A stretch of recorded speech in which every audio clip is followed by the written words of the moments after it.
guys, calling you from Bitcoin Day in Naples, January the 20th, right?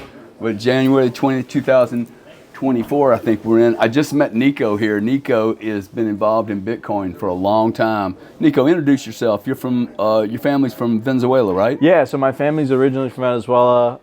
I was raised in Miami, grew up on South Beach. Do not recommend that for kids, by the way. There you go. That's a good lesson. I'm the founder of Simply Bitcoin and also the host. I worked at Swan Bitcoin for about a year, ran their YouTube strategy, so that was a lot of fun. You blew them up? It blew them up. You're responsible for blowing them up on YouTube? Hell yeah, I blew them. I blew them up in 2023. Realized that, you know, I wasn't meant to be working in big corporations, and went back to entrepreneurship and have not looked back since. So how long have you been running the show? Simply Bitcoin, I founded in 2020. Yeah. I got into Bitcoin in 2016. I actually got into Bitcoin through Bitcoin mining. Right. Were you paying for the electricity?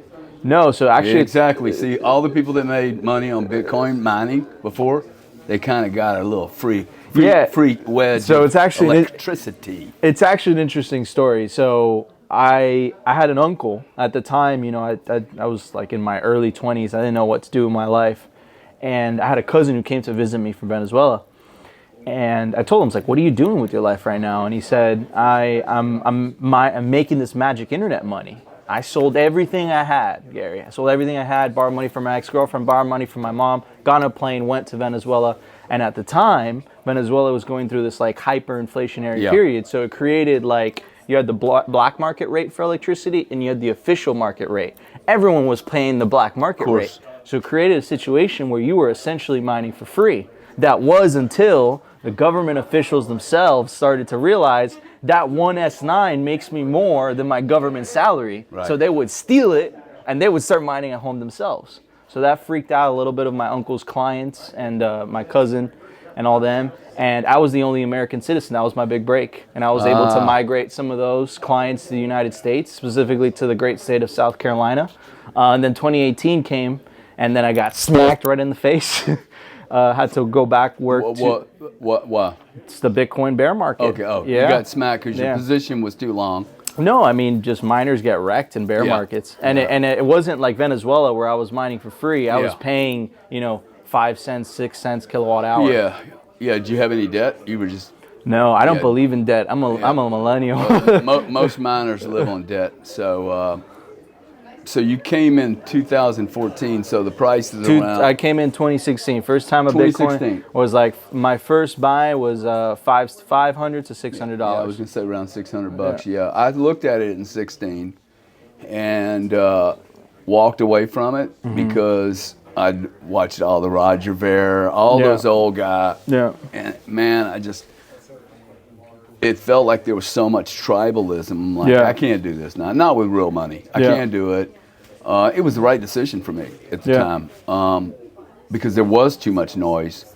But today, 2 years later, I was able to look through the noise. And but let's talk about that. The noise is, I look at the noise is actually a benefit. But what was that breakthrough moment for you? Like, what was it about it? Like, what was it where it came from? Because, you're not the only one that has said this. Michael Saylor, he has this famous tweet of him in 2014 saying, I'm not interested in Bitcoin. This thing's not going to work out. Right? Well, yeah, the industry... So what was that thing that switched in your head that made you want to... and it's just you're not only just an investor, you're going out of your way, you're doing spaces, you're going to Bitcoin conferences. I'm sure you're going to be at the Bitcoin 2024 conference as well. Yeah. So what made you so passionate about this specifically? There's a lady that runs that Bitcoin show. I don't think she knows how to sell whale tickets because they've never contacted me. So you need to give me her name. I'm going to write her boss a letter and say, why don't you guys have... she didn't hear that. So I think, one, I have been in industries that are really disruptive. Always kind of show up when the disruption's happening or I create the disruption. The first time I looked at it, it looks so Mickey Mouse. The behavior of the people. I'm right, you're wrong. Oh, I'm better than you are. That behavior, I just turned away from it. 2 years later, I reread the white paper, started doing more research, and then was able to see through the noise going, oh, this is normal for a developing industry that was built by passionate people. I also took the time to go meet Wall Street and I began to see the problem. Gotcha. And this is where this comment I made earlier about, hey, look, decentralization is awesome. Quite frankly, I think centralization is the perfect formula as long as the God that you and I believe in is running the show. I was with Mark Yuska one day. I said, you love centralization. I hate it. I said, dude, if your God and my God were the same gods, and we really agreed, we love centralization. It's just the crazy guy at the top goes crazy. Like, they always go crazy. They change the rules. Absolute power corrupts absolutely. Yeah. No human being should have the ability to create money for free that another human being has to work for. 100%. Yeah. I agree with that. So, we're here in a centralized location. I drove 3 hours to be here. Why? Because this is more meaningful than a Twitter space. There's I wouldn't know. And now I know who you are. I'll go to your shows. You're going to look, hey, Gary's not nearly the guy that I thought he was. I met the guy. He's wearing orange tennis shoes. He drove 3 hours. It's a very different thing. So I was just able to see through it and realize, oh, this is actually a benefit of Bitcoin. The childishness, the real passionate, hey, we're going to destroy all the country. We're going to overrule, it's going to become the U.S. dollar almost like tomorrow morning. I don't believe that. I think we could grossly... Do you understand where that comes from, though, right? Because it's like that, and I was very, very lucky to get into Bitcoin when I got into Bitcoin, but if you're in the millennial generation or the Zoomer generation, right, you are significantly poorer than your parents. You don't have those opportunities, right? I got to tell you, I'm not so sure that you're right about that. No, but I could tell you that for a fact. I was looking at the real estate prices that my parents bought their first house the other day, and I'm comparing that to like Miami real estate prices now. Yeah. And you're just like, holy crap. Okay. And I'm not doing bad for myself either, but it's a different era, it's a different time. It is, okay, but the vehicle I'm able to buy today versus when I was 16 is a better vehicle. And you're talking in reference to real estate. No, let's go through everything, okay? The TV I have 12 TVs in my home today. They probably don't cost what 2 TVs used to cost, and they're better. They're bigger. I have the ability to contact anyone in the world free. For $39, $89 a month. That's something I didn't have when I was 16. I have the best air conditioning in the world. The homes are built better. Insulation's better. Gasoline hasn't really moved up in price. There's a lot of things that we have today that we didn't. In fact, I would say you live better than every king has ever lived in the history of mankind outside of the British government. Yeah, so I mean, have you read the book by Jeff Booth, The Price of Tomorrow? I have not read it yet, but I totally understand. So there's absolutely no shadow of a doubt technology deflation, right? Technology is making life better for everyone. Correct. It's getting significantly cheaper, but that is despite the monetary inflation. That is despite the broken fiat system that we have now, because I'll tell you what, the recent money printing that they did due to the pandemic and all that stuff, there's a direct correlation between the housing prices and all that money printing. And essentially what happened is, if you're in the lower and middle classes and you don't have the means to save in assets, right? We were privileged enough to have that. Not everyone, I would say the minority of my age the majority of my age is living paycheck to paycheck, right? So if you're in the lower middle classes, you actually got poor when they printed all that money. If you owned assets, you're like, this is great. Everything's my stocks, my real estate, my Bitcoin. I'm getting richer, right? So I think that is where a lot of the grievances come from. But the unfortunate part, Gary, is that I see people looking for a political solution, right? I see people looking for, it's like Donald Trump's going to fix this, Joe Biden's going to fix this. In reality, none of them are going to fix it. The people who are how you actually fix this is by voting with your wallet, and opting out of the system entirely. Really, right?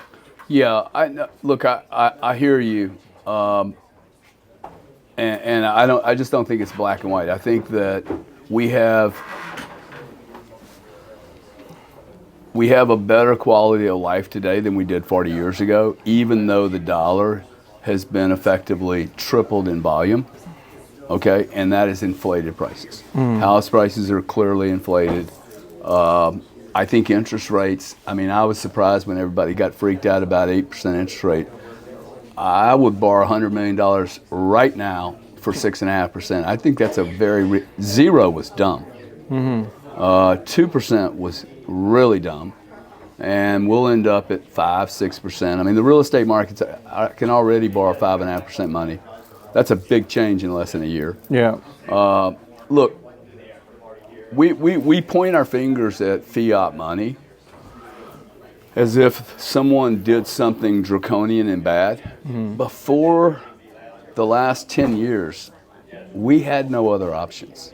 Yeah. There was no technology to make money not fiat. Yeah. So I think, we got to remember how we got here. Yeah. Have we 100%. been constantly fucking with money?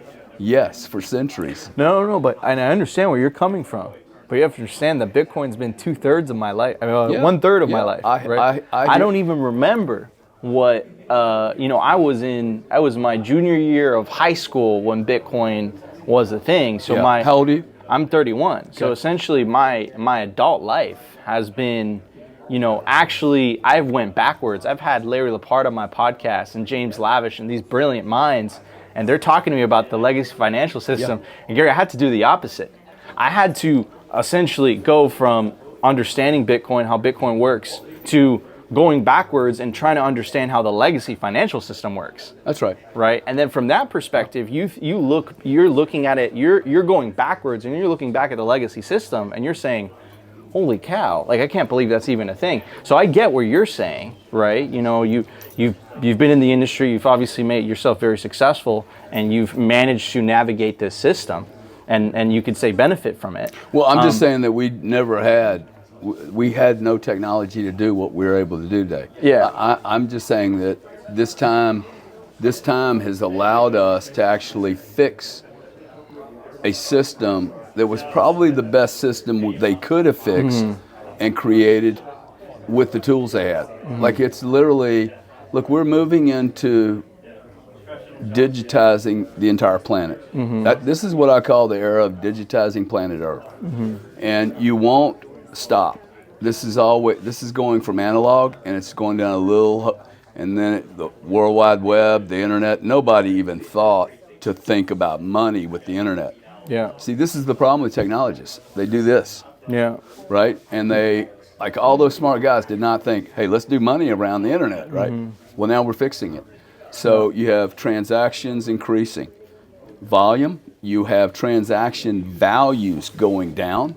There's been like a 15% reduction in the average transaction. The truth is these transactions are going to go into the dollars and pennies. Yeah. And the credit card, the old system, is not set up for microtransactions. Yeah. But I really believe we're moving to a fully digitized planet Earth. We're never going back to the 8-track tape or the cassette. And this is how I get there really quick. Dude, we ain't going backwards. Yeah. It doesn't matter how silly some of this process is. We're not going backwards. We're going to money's already digitized. How much cash you got in your pocket? About $300. Yeah. But I'm old school. I grew up in Miami. Dude, you and I, we probably have the most money sitting in our pockets. Yeah. And I'm like, dude, doesn't weigh anything. Yeah. You guys are talking about carrying something on a USB port or a phone. I got $2,000 in my pocket. Yeah. It doesn't weigh anything, dude. Yeah. And it will get me a ride on the street faster than Bitcoin today, faster than a piece of gold, your plastic card. Valet's going to get you, a good waiter, the doorman, Totally. anything. You're Cash gonna is get better king. service. Cash is king. But I only know that because I grew up on South Beach. But yes, I agree with you. I think we are heading into a digitized world. Now the question is what type of digitized world do we want to live in? Because there's really two steps in a non-censored one. There's a That's all we need CBDC, is a non-censored one. CBDC or Bitcoin. I say Bitcoin or slavery, and it's without a shadow of a doubt. You're 100% right. It is going to be a digitized world. But what type of digitized world do we want to live in? A world of freedom, or a world of slavery, right? And governments obviously want CBDCs. Governments want to maintain their privilege and control over money.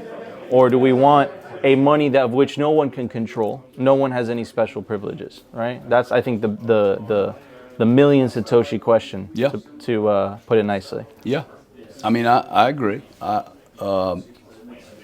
And it will probably be a evolution. You know, I think we have like 20 to 30 years through this. I mean, this is not going to be tomorrow morning. You know, when I read the white paper and it talks peer-to-peer, it didn't say peer-to-peer August the 12th, 2020. Yeah. It said peer-to-peer, like I can do peer-to-peer right now. It's not big volumes. Yeah. And I quite frankly think that understanding how adoption occurs, corporations are going to use Bitcoin for peer-to-peer much more often than consumers trading with each other. Really, that's where you want big volume dollars moving between corporates, instant money. Yeah. And once you use this money, like I became very convicted when I started using it to transact the purchase of Node 40 on a Saturday afternoon. Yeah. Right? Like, guy gets money in 12 seconds and he's able to use it. Of course. That is unbelievable. And the CBDCs, they don't worry me at all, man. Okay. Okay? Interesting. They ain't going to work on Fridays, Saturdays, Sundays, or bank holidays. Okay? At 4 p.m., they'll shut off. Yeah. And then you and my sister are going to have the option to still buy Bitcoin. Yeah. CBDCs or Bitcoin. Yeah. They're going to do advertising for us now. Yeah, I think they already are, man. I think the drop ball by Gary Gensler and the ETF announcement, that whole debacle, you know, the pre-release tweet, and then them accepting it the next day, and then Gary, you know, his salty release, basically grinding his teeth, saying, "Hey, you know what?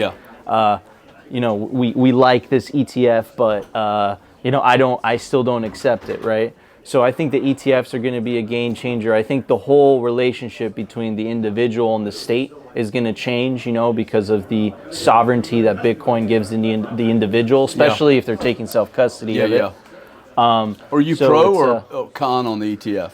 I am pro, but I think because it's going to bring a lot of money into it. But I also think it's a double-edged sword, and I think it was an inevitability because Bitcoin at the end of the day is the money of enemies. You have to be okay with anybody using Bitcoin. That's what it fundamentally comes down to, you know? Yeah. But Gary, honestly, it's been an honor to have this conversation with you, dude, thank you at so Bitcoin much. Day. Yeah. And I would love to have you on my show. Can't wait to be invited. I'll Look have forward to my it. guest coordinator reach out. Oh, you got one of those? I don't have a guest coordinator. Appreciate it. Thank you, man. Thanks, Good to know Gary. you.